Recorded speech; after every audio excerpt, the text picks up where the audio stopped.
राधे राधे। जय श्री कृष्णा। आप सभी को राधा अष्टमी की हार्दिक शुभकामनाएं।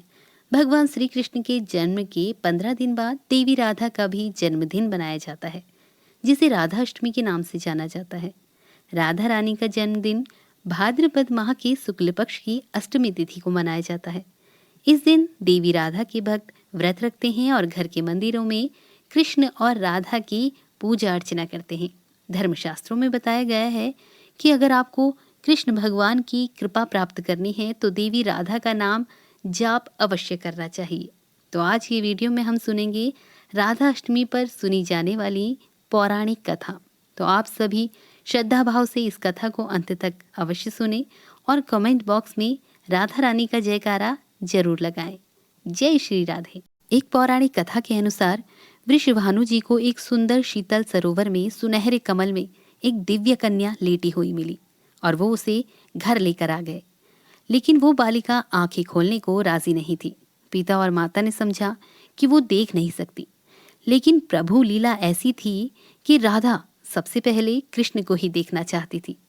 इसलिए जब बाल रूप में श्री कृष्ण जी से उनका सामना हुआ, तब जाकर उन्होंने आंखें खोली। एक अन्य पौराणिक कथा के अनुसार श्री राधा रानी द्वापर युग में श्री वृषभानु के घर प्रकट होती हैं। कहते हैं कि एक बार श्री राधा रानी कृष्ण भगवान से रूठ गई। इसी समय गोप सुदामा वहां पर प्रकट हो गए। राधा का मान उनके लिए सहन न हुआ और उन्होंने श्री राधा रानी की निंदा कर दी। इससे क्रोधित होकर राधा ने सुदामा को कहा, तुम मेरे हृदय को दुख दे रहे हो, जिस कारण असुर की भांति तुम कार्य कर रहे हो, अतः तुम असुर योनि को प्राप्त होगे। तब सुदामा कांप उठे और बोले, गोलोकेश्वरी, तुमने मुझे अपने शाप से नीचे गिरा दिया। मुझे असुर योनि की प्राप्ति होगी इस बात का दुख नहीं है, पर मैं कृष्ण वियोग से दुखी हो रहा हूँ। इस वियोग का तुम्हें अनुभव नहीं है, अतः एक बार तुम भी इस दुख का अनुभव करो।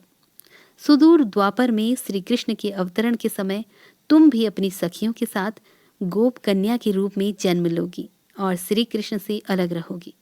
सुदामा को जाते देखकर श्री राधा को अपनी त्रुटि का आभास हुआ और वे भय से कांप उठी। तब लीलाधारी श्री कृष्ण ने राधा रानी को समझाया कि हे देवी, ये शाप नहीं बल्कि वरदान है। इसी निमित्त से जगत में तुम्हारी मधुर लीला रस की सनातन धारा प्रवाहित होगी, जिसमें नहाकर जीव अनंत काल तक कृत्य कृत्य होते रहेंगे। इस प्रकार पृथ्वी पर श्री राधा रानी का अवतरण द्वापर में हुआ। एक अन्य कथा ये भी है कि नृगपुत्र राजा सुचंद्र और पितरों की देवी मानसी कन्या कलावती ने 12 वर्षों तक तप करके श्री ब्रह्मा जी से राधा रानी को पुत्री के रूप में प्राप्ति का वरदान मांगा। फलस्वरूप द्वापर में राजा वृषभानु और रानी कीर्तिदा के रूप में वो जन्मे। दोनों पति पत्नी बने। धीरे धीरे राधा रानी के अवतरण का समय आ गया। संपूर्ण ब्रिज में कीर्तिदा के गर्भधारण का समाचार फैलने लगा। सभी उत्साहपूर्वक प्रतीक्षा करने लगे। आखिरकार वो मुहूर्त आ ही गया और भाद्रपद के शुक्ल पक्ष की अष्टमी को मध्याह्न के समय आकाश बादलों से ढक गया और सहसा एक ज्योति प्रसूति गृह में फैल गई।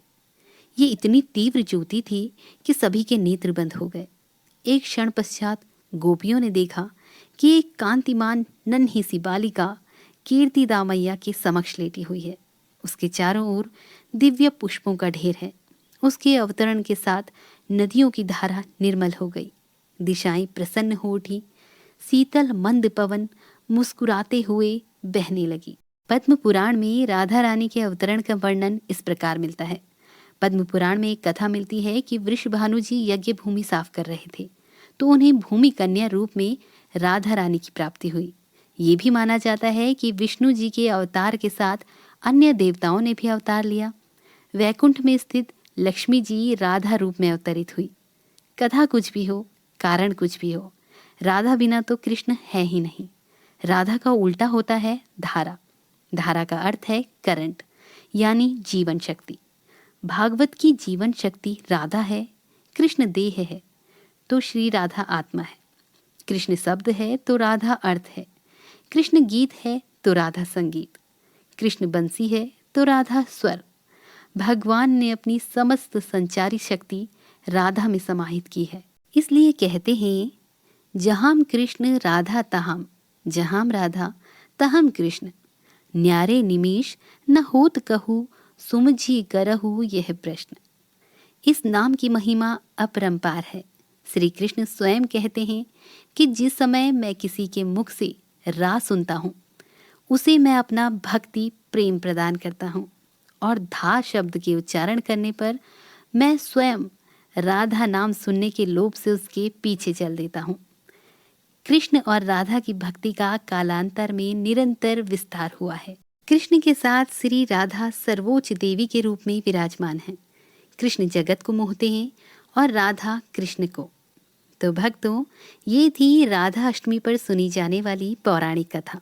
आपसे निवेदन है कि इस पावन पवित्र दिन में इस कथा को अपने प्रियजनों के साथ शेयर अवश्य करें, और वीडियो पसंद आया तो इसे लाइक भी ज़रूर कीजिएगा। तो मिलते हैं अपने नए वीडियो में, तब तक के लिए नमस्कार।